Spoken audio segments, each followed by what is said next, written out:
밥은 무슨 밥인겨? 전투가 끝나고 우리 소대의 남은 소대원은 나를 포함해 둘밖에 없을 정도로 처절했습니다.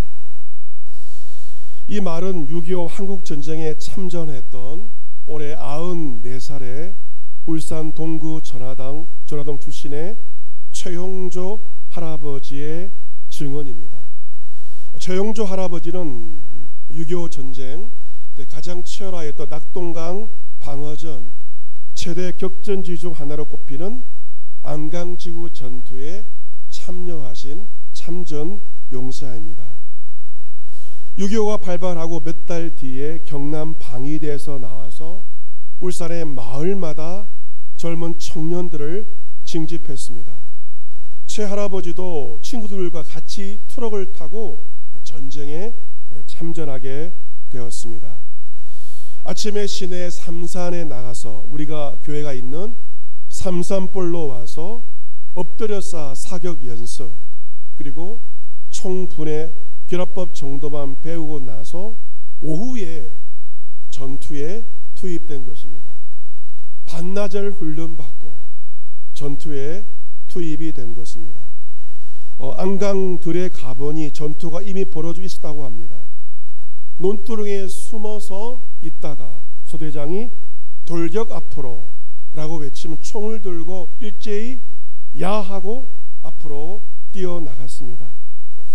처음에는 총알이 빗발치고 포탄이 쏟아져서 참 무서웠지만 전우가 옆에서 쓰러져 죽는 모습을 보고 분노가 생기고 용기가 생기면서 죽기 살기로 전투에 임하였는데 그 소대에 자신과 다른 한 명, 두 명만 살아남았다고 합니다. 치열한 전투였습니다. 전투가 낮밤으로 계속되면서 밤에 잠을 잘 수가 없었습니다. 며칠 동안 잠을 못 자니 수면 부족으로 수시로 땅바닥에 꼬꾸라졌다고 합니다.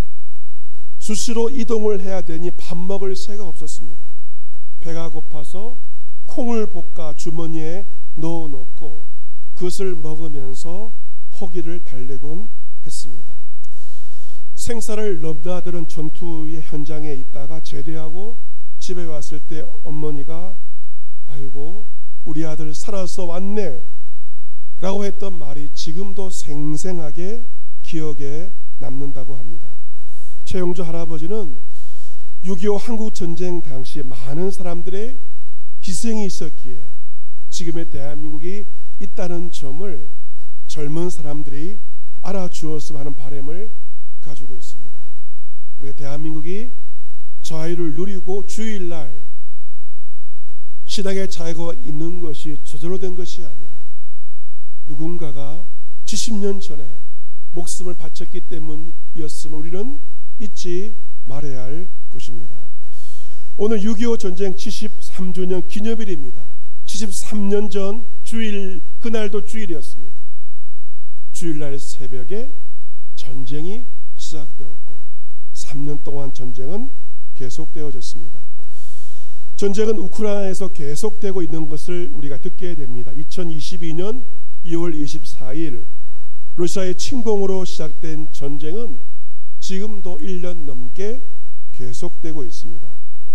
우크라이나 전쟁은 동시대의 비극이기 때문에 70년 전 이 땅의 아픔보다 더 피부에 와닿는 면도 가지고 있습니다.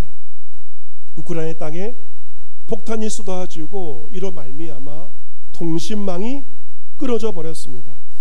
휴대폰으로 늘 연결되어 있던 가족과 친구들과 단절될 수밖에 없었습니다. 전화가 되지 않아서 핸드폰이 되지 않았습니다. 생사를 알 수 없게 된 상황이 되어버렸습니다. 하지만 우크라이나 사람들은 가족과의 연락을 바라면서 통신망이 끊어졌음에도 날마다 핸드폰을 충전한다고 합니다. 전화할 수 없음에도 불구하고 한가닥 희망을 가지고 날마다 핸드폰을 충전하고 있다고 합니다. 길거리에 폭격 맞은 시신이 즐비합니다. 생존자들은 그 길을 걸으면서 혹시라도 아는 얼굴을 발견할까 두려움에 떨고 있습니다. 살아남은 사람들도 점점 지쳐갑니다. 물과 식량을 놓고 다투고 있습니다. 1년 넘은 절망을 견디지 못해 자살하는 사람들이 속출하고 있는 이것이 바로 지금 우크라이나 전쟁의 현실이고 70년 전 한국 전쟁의 현실이었을 것입니다. 오늘 시편 131편을 쓴 다윗은 시인이었지만 평생을 전쟁터에서 살아온 군인 출신입니다. 그가 참전한 첫 전투가 어떤 전투였나요? 누구와의 싸움이었습니까? 골리앗과의 싸움. 그것이 첫 번째 전투였습니다. 첫 번째 전투에서 그는 하나님의 이름으로 골리앗을 쓸어 넘어뜨렸습니다. 그 이후 그는 수많은 전투에 참여하였고 전투에서 살아남은 백전노장이었습니다. 하지만 여러분, 전쟁은 두려운 현실입니다. 어제 이겼다고 오늘 전투에서 이길 수 없습니다. 오늘 이겼다고 내일 이길 수가 없는 것이죠. 전쟁은 생사를 걸고 하는 것입니다. 많은 사람들은 다윗을 향하여 당신은 백전노장, 전쟁 영웅이라고 지켜 세웠을 것이지만 다윗의 마음에는 사실 두려움과 공포와 불안이 가득하였을 것입니다. 나를 이끄는 왕으로서 과연 저 전쟁에서 치면 어떻게 할까 하는 두려움이 늘 그의 마음 가운데 가득하였을 것입니다. 잠언서에 보시면 이런 말씀이 있습니다. 자기의 마음을 다스리는 자는 성을 빼앗는 자보다 낫다. 무슨 말입니까? 전쟁에서 이기는 것보다 더 어려운 것이 내 마음을 다스리는 것입니다.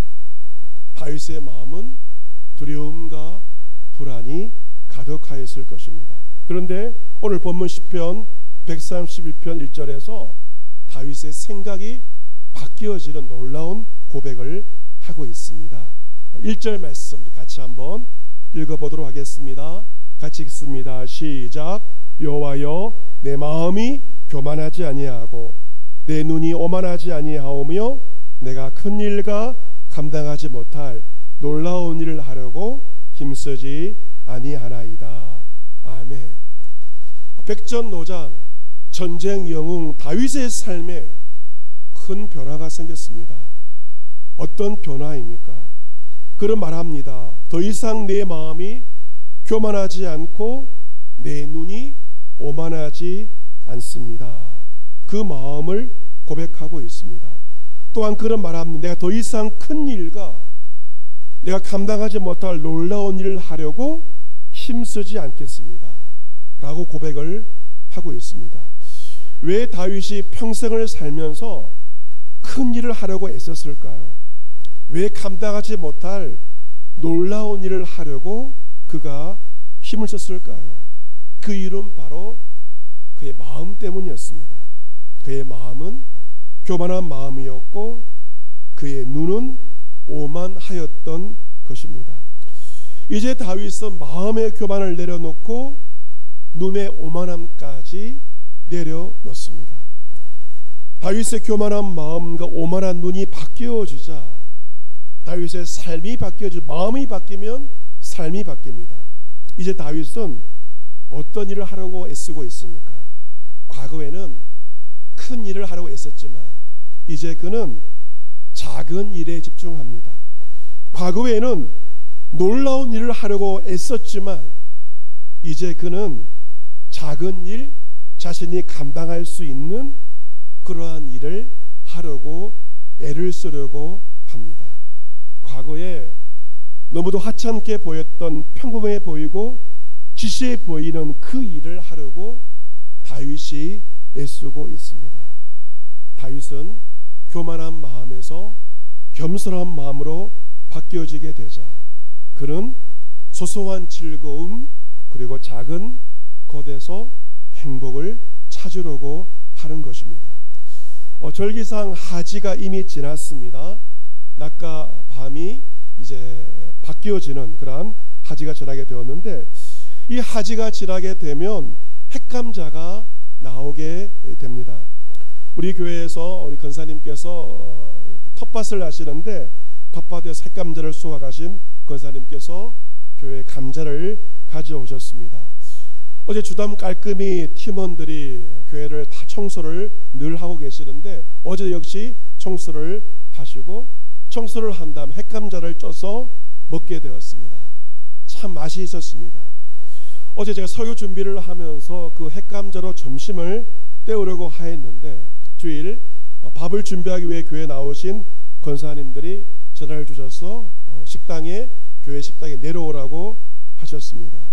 가보니 메뉴는 오늘 주일 메뉴인 김치찌개를 이제 끓여 놓으신 것이었습니다. 권사님들은 찌개 하나만 드시려고 하셨는데 목사가 온다고 하니 급히 오이 무침 하나를 추가했습니다. 김치찌개와 함께 이제 햇 오이를 이제 무침을 해서 먹었습니다. 후식은 자판기 3박자 커피를 먹게 되었는데요. 그 어느 외식보다도 참 맛이 있는 그러한 점심 식사였습니다. 식사 후에 우리 앞에 있는 문화공원을 3바퀴 걸으니 참 좋았습니다. 세상 부러울 것 없는 행복감을 느끼게 되었습니다. 여러분, 이 행복이란 멀리 있지 않고 내 주위에 가까운 데 있습니다. 큰 데 있지 않고 작은 데 행복이 있습니다. 행복은 한치 앞을 알지 못하는 미래에 있지 않고 지금 내가 직면한 현재에 있는 것입니다. 만약 여러분께서 큰 일과 감당치도 못할 놀라운 일을 하려고 힘쓴다면 행복의 파랑새를 영영 만나지 못할지도 모릅니다. 여러분, 여러분의 삶이 우울하고 그리고 처져 있다면 왜 그럴까요? 그것은 내가 처한 상황 때문에 그렇지 않습니다. 그 이유는 바로 내 마음의 교만과 내 눈의 오만 때문에 내가 우울하고 불안한 삶을 사는 것입니다. 만약 여러분의 마음과 여러분의 눈이 다윗처럼 바뀌어진다면, 겸손해진다면, 마음이 낮추어지고 눈을 낮출 수 있다면 여러분은 여러분의 삶의 자리에서 행복의 파랑새를 만나게 될 것입니다. 2절 말씀에는 행복한 마음을 고백하는 다윗의 고백인데요. 2절 말씀 같이 한번 읽어보도록 하겠습니다. 2절 같이 읽습니다. 시작. 실로 내가 내 영혼으로 고요하고 평온하게 하기를 젖된 아이가 그의 어머니 품에 있음 같게 하였나니 내 영혼이 젖된 아이와 같도다. 아멘. 그 전에 초조하고 불안해했던 다윗의 영혼이 바뀌어집니다. 고요하고 평온해집니다. 자신의 마음을 누구에 비유하나요?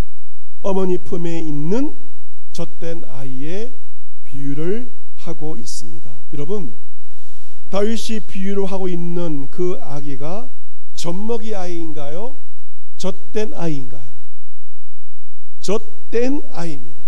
여러분, 젖먹이와 젖된 아이는 비슷해 보이지만 그렇지 않습니다. 천지 차이예요. 젖먹이와 젖된 아이는 천지 차이입니다.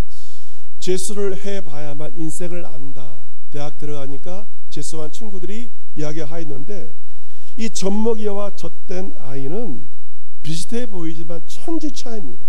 여러분, 자녀를 키워본 사람들은 알겠지만 아이들은 젖을 떼는 과정에서 인생의 첫 번째 어려움을 경험합니다. 젖을 떼는 과정에서 어머니와의 분리를 경험하기 때문에 그렇습니다. 젖 떼는 과정은 아이에게 인생에서 처음 만나는 아픔과 시련입니다. 하지만 젖 떼는 그 분리와 고통의 과정을 거친 다음에 맞이하는 어머니의 품은 젖된 아이에게 천국입니다. 과거에는 늘 어머니의 품을 경험하였지만 젖된 분리의 과정을 거친 다음에 맞이한 어머니의 품은 너무나도 소중한 것입니다. 젖된 아이는 젖먹이 때와 다른 고요함과 평안을 어머니의 품에서 누리게 되고 참된 만족을 어머니의 품 안에서 누리게 됩니다. 여러분, 바다의 고요함을 언제 볼 수 있을까요? 바다의 고요함은 태풍이 지나가고 나서입니다. 여러분, 태풍이 지나고 나서 대양원 바닷가를 가보게 되면 바다가 얼마나 고요하고 평안한지 모릅니다. 바닷가의 고요함과 평안함은 한바탕 태풍이 지나고 나서 바다의 잔잔함을 체험하게 되는 것입니다.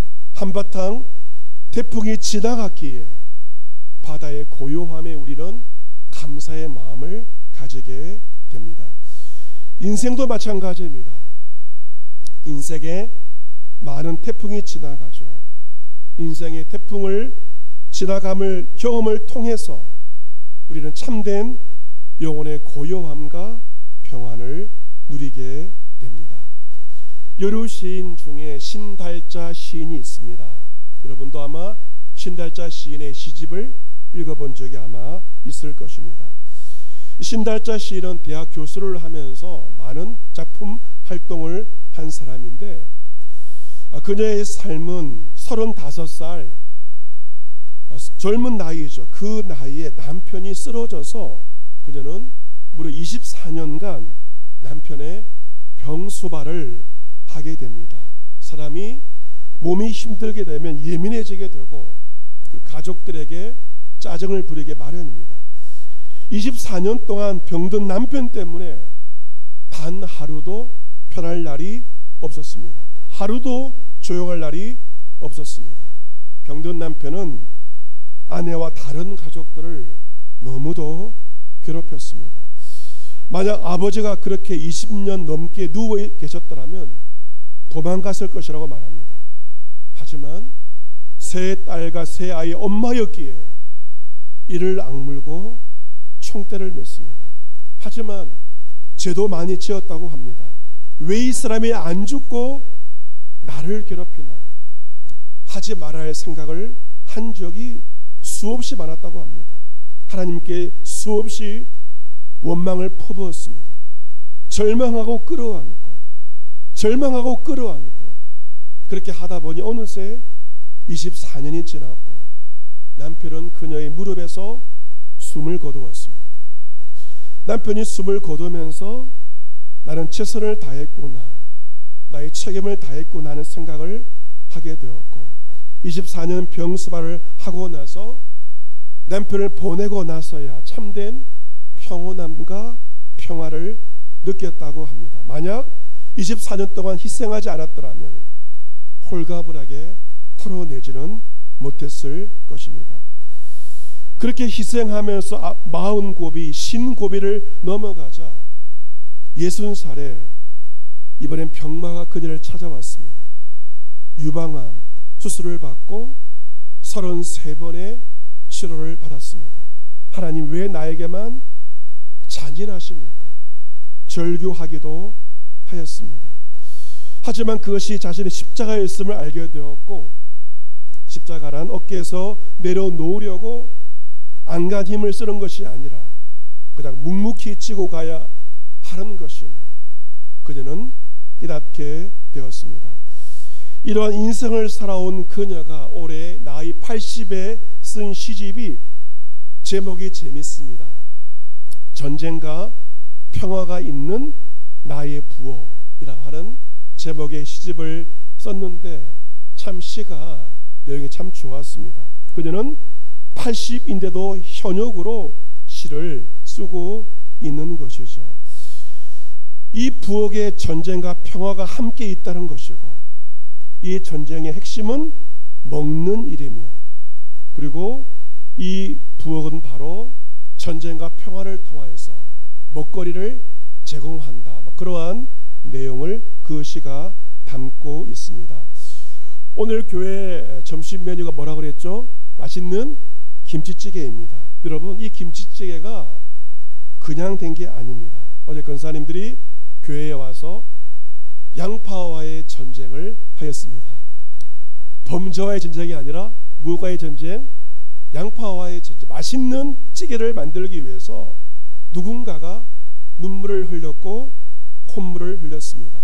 하지만 기쁨으로 음식을 준비하는 것을 보게 되었고, 눈물과 콧물, 기쁨이 버물려진 세상에서 가장 맛있는 김치찌개, 바로 우리 삶에 전쟁과 평화가 공존한다는 것이죠.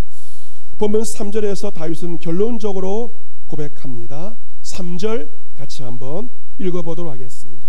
3절 같이 읽습니다. 시작. 이스라엘아, 지금부터 영원까지 여호와를 바랄지어다. 아멘. 백전노장 다윗의 결론입니다. 지금부터 영원까지 누구를 바랄지어다? 여호와를 바랄지어다. 이것이 백전노장의 승리의 비결입니다. 진정한 승리는 싸움에 이기는 것이 아니라 내 마음의 평화를 지키는 것이 진정한 승리인데, 어떻게 하여 내 마음의 평안을 지킬 수 있는가? 여호와를 바라보는 것입니다. 그런데 언제부터 언제까지입니까? 지금부터 영원까지 여호와를 바랄지어다. 여러분, 주목해야 할 단어가 지금입니다. 지금부터 영원까지. 지금이 있어야 무엇이 있습니까? 영원이 있습니다. 지금이 없으면 영원도 없습니다. 바로 지금이 은혜 받을 만한 때요, 지금이 구원의 날입니다. 여러분, 내가 맞이한 지금 이 순간이 하나님의 선물입니다. 다윗처럼 지금부터 영원까지 여호와 하나님을 바라보시기를 바랍니다. 젖된 아이가 어머니의 품에서 만족함과 고요함과 평화를 누리는 것처럼, 여러분은 하나님을 바라볼 때 하나님의 품 안에서 참된 영혼의 고요함과 평안함을 누리게 될 것입니다. 이번 주에 추천 찬송 하나를 소개해드리면, 주 품에 품으소서, 그 찬송을 추천해 드리고자 합니다. 여러분께서 유튜브를 통해서 들으시면 좋을 것 같은데요, 그 가사는 이러합니다. 주 품에 품으소서, 능력의 팔로 덮으소서, 거친 파도 날 향해 와도 주와 함께 날아오르리. 폭풍 가운데 나의 영혼 잠잠하게 주를 보리라. 주님 안에 나 고하리. 주 능력 나 잠잠히 믿네. 거친 파도 날 향해 와도 주와 함께 날아오르리. 폭풍 가운데 나의 영혼 잠잠하게 주를 보리라. 이번 한 주 주님을 바라보시기를 바랍니다.